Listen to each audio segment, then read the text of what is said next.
अफगानों की मेजबानी हमारी तारीख की सबसे फाश गलती थी। वजीर दिफा ख्वाजा आसिफ कहते हैं मोहसिन कश लोग इस रियासत पर हमलावर हैं जिसने 50 साल से उनको पनाहगाहें मुयस्सर की हैं। जो वादा करते हैं उसे निभाते हैं। अरबों रुपए वादा निभाने का तावान मांगते हैं। पाकिस्तान की मट्टी ने न सिर्फ पनाह दी, इनके लिए एक सुपर पावर से टकराए।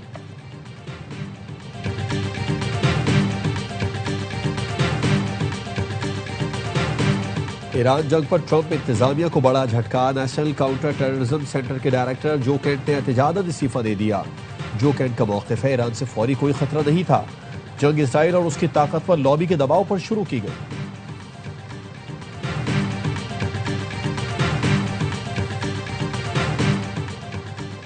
अमरीकी सदर डोनाल्ड ट्रंप ने नाम लिए बगैर एक अहम ईरानी की शहादत का दावा कर दिया। डोनाल्ड ट्रंप ने कहा मुजाहिरीन की हलाकतों का जिम्मेदार शख्स भी कल मर गया।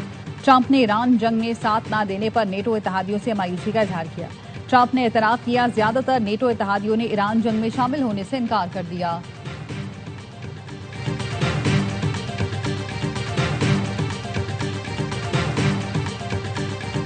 और हुकूमत का 23 मार्च को यौम पाकिस्तान की तकरीब न करने का फैसला। यौम पाकिस्तान परेड और मुंसलिक दीगर तकरीबात भी नहीं होगी। 23 मार्च एहतराम के साथ सादा परचम कुशाई की तकरीबात के जरिए मनाया जाएगा। हुकूमत ने फैसला किफायत शुमारी इक़दाम के तनाजुर में किया। इसराइल का ईरान के सिक्योरिटी चीफ अली लारेजानी को शहीद करने का दावा। बसीज फोर्स के कमांडर गुलाम रजा सुलेमानी को भी शहीद करने का दावा। इसराइली वजीर दिफा का कहना है ईरानी सिक्योरिटी चीफ बेटे के साथ अपार्टमेंट में थे। ईरान की जानिब से अली लारेजानी को निशाना बनाने की तरदीद। सोशल मीडिया पर उनके हाथ की लिखी तहरीर जारी कर दी गई। अली लारेजानी ने अपनी तहरीर में अमरीकी हमले में शहीद ईरानी बहरिया के जवानों को खिराज अकीदत पेश किया। लारेजानी ने लिखा इस्लामी जमहूरिया ईरान की बहरिया के बहादुर सिपाही अवाम के दिलों में हमेशा जिंदा रहेंगे। ये शहादतें ईरानी फौज की बुनियादों को मजीद मजबूत करेंगी।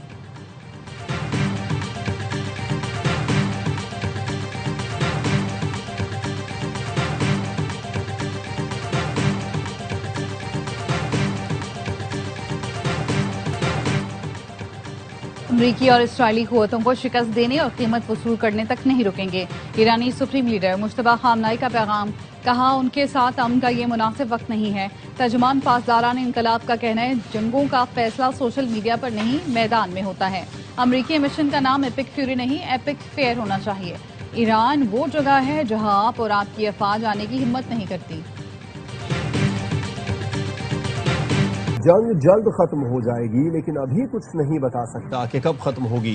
डोनाल्ड ट्रंप की ओवल ऑफिस में मीडिया से गुफ्तगू। कहा ईरान के पास अगर एटम बम होता तो वो हमारे खिलाफ इस्तेमाल करता। आबनाए हुर्मुज़ खुलवाने में मदद न करने वाले मुल्कों पर तनकीद। बरतानवी वजीर आजम कियर स्टारमर की नकल भी उतारी। कहा अमरीका 40 साल से इन मुल्कों की हिफाजत कर रहा है लेकिन ये मदद पर तैयार नहीं। हमने नेटो का साथ दिया। प्यूटिन से पूछे, प्यूटिन नेटो से खौफजदा है, यूरोप से नहीं। चीन का दौरा करना चाहता हूं लेकिन इस वक्त हालत जंग में है। अमेरिका का तीसरा बहरी बेड़ा मशरिक़ वुस्ता की जानिब गामजन। वीडियो में यूएसएस ट्रिपोली को सिंगापुर के साहिल से गुजरते देखा गया। जदीद तरीन स्टॉलेट शिप के डेक पर मुतादिद जंगी तैयारे देखे जा सकते हैं।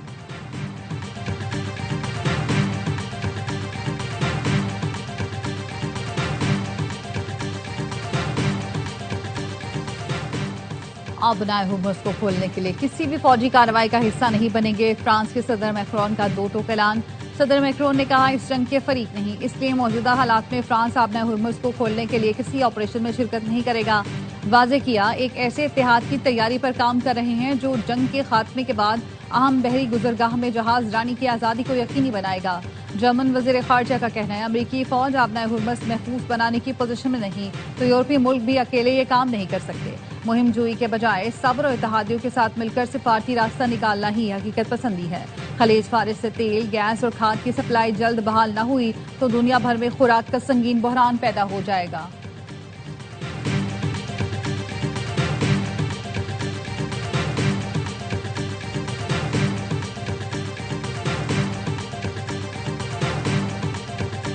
ईरानी मिसाइलों ने वस्ती इसराइल में तबाही मचा दी। हमले के बाद इमारतों से धुआं उठता देखा गया।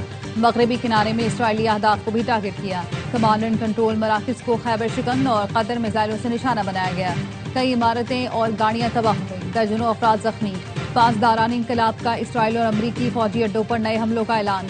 पासदारान इनकलाब ने अपने बयान में कहा पूरे खित्ते में मौसर और मोहलिक हमले किए गए। अली अल सालेम अल खर्ज और 5वीं अमरीकी बेड़े को निशाना बनाया।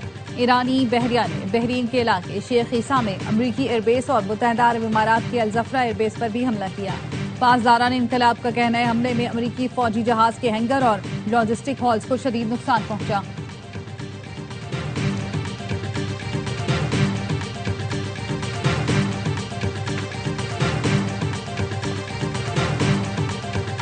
अमरीका ईरान जंग के बायस खित्ते में कशीदगी, ईंधन का बहरान सर उठाने लगा। मुमकिना बहरान से निपटने के लिए हुकूमत पाकिस्तान के पास दो ऑप्शन रह गए।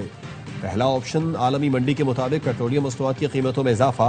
दूसरा ऑप्शन QR कोड के जरिए फ्यूल राशनिंग सिस्टम मुतारिफ कराना है, जिसके तहत गाड़ियों को हफ्तावार महदूद मिकदार में पेट्रोल फराहम किया जाता है।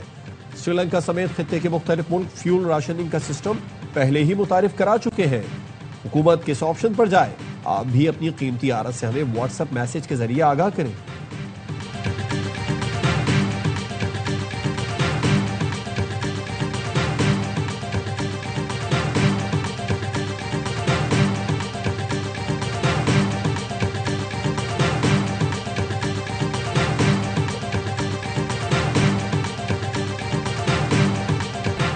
तवानाई के संगीन बहरान से निपटने के लिए बेहतर हिकमत अमली बनाना होगी।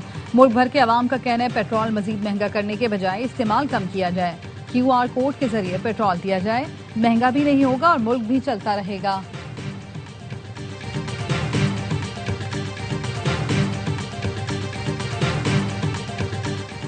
वफाकी वजीर दाखिला मोहसिन नकवी और वजीर खजाना मोहम्मद औरंगजेब की जेर सदारत इजलास। मनी लॉन्ड्रिंग और हुंडी माफिया के खिलाफ भरपूर क्रैकडाउन का फैसला। स्टेट बैंक और FIA का ज्वाइंट वर्किंग ग्रुप तश्कील दिया जाएगा। वफाकी वज़रा का कहना था हवाला हुंडी का कारोबार किसी सूरत बर्दाश्त नहीं किया जाएगा।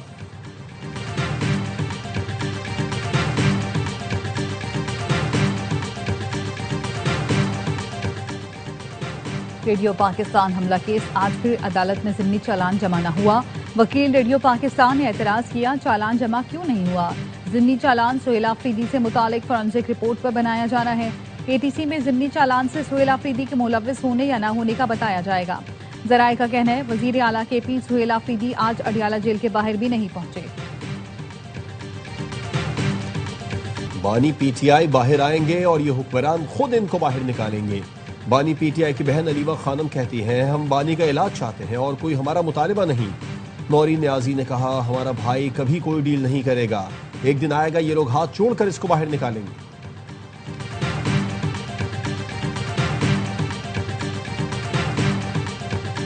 कराची दिन रात तरक्की कर रहा है। पीपल्स पार्टी शाहराह भुट्टो बना रही है। हम अवामी हुकूमत हैं, हमें अवाम की फिक्र है। वजीर इत्तलात सिंध शरील मेमन का कहना है कराची के इंफ्रास्ट्रक्चर, सफाई, पानी पर जो काम हो रहे हैं कहीं और नहीं हुए। कराची की हर गली, सड़क, मोहल्ले में पीपल्स बस सर्विस चलेगी। हमने पाकिस्तान बल्कि खित्ते की तारीख की पहली पिंक बस शुरू की।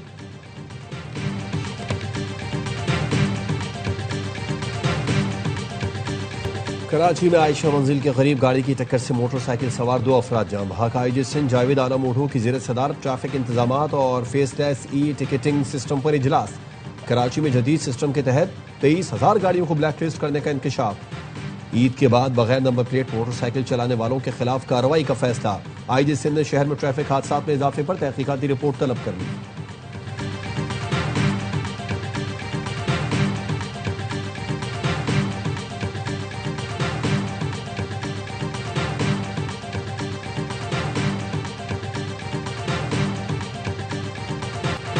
कराची में बुध और जुमेरात को गरज चमक और तेज हवाओं के साथ बारिश की पेशगोई। बारिश बरसाने वाला सिस्टम आज रात मुल्क में दाखिल होगा। 18 और 19 मार्च के दौरान वक्फे वक्फे से तेज हवाओं और गरज चमक के साथ बारिश और मुख्तलिफ इलाकों में जालाबारी भी मुतवक्के। मरी गलियात, इस्लामाबाद और पंजाब में वक्फे वक्फे से बारिश और जालाबारी का इम्कान। खैबर पख्तूनख्वा, गिलगित बल्तिस्तान और कश्मीर में मूसलाधार बारिश की तवक्को। बलोचिस्तान में आज से 23 मार्च तक आंधी और बारिश मुतवक्के।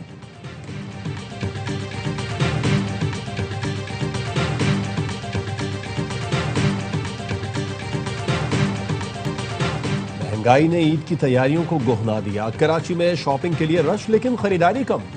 लोगों में कुव्वत खरीद ना रही। इस्लामाबाद में ईद शॉपिंग का रश मामूल से कम। शहरियों की विंडो शॉपिंग। मर्द, खवातीन और बच्चों की शॉपिंग को तरजीह देने लगे। चमन के ताजरों का कहना है कि बाजार में गहमा गहमी होने के बावजूद कारोबार तवक्कुआत के मुताबिक नहीं हो रहा। पेशावर में नौजवानों की नए डिजाइन के वेस्ट कोट की खरीदारी।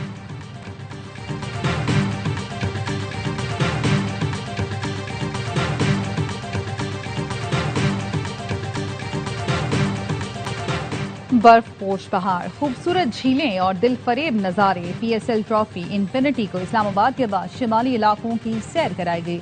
चमचमाती ट्रॉफी की स्कर्दू एयरपोर्ट और पचोरा झील पर नुमाइश शायकीन ने ट्रॉफी के साथ तस्वीरें बनवाई। पीएसएल 11 के टिकटों की ऑनलाइन फरोख्त जारी। शायकीन क्रिकेट मैचेस के टिकट कोरियर सर्विस की वेबसाइट से खरीद सकते हैं।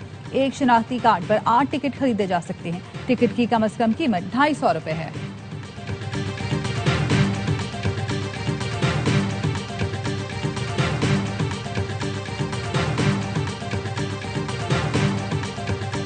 पाकिस्तान सुपर लीग की तैयारियों में तेजी। नई टीम हैदराबाद किंग्समैन ने सीजन 11 के लिए ऑस्ट्रेलिया के मार्नस लेबुशेन को कप्तान मुकर्रर कर दिया। लेबुशेन पहली बार पीएसएल में एक्शन में दिखाई देंगे। हैदराबाद ने सोशल मीडिया पर खुसूसी वीडियो शेयर करके कप्तान का ऐलान किया।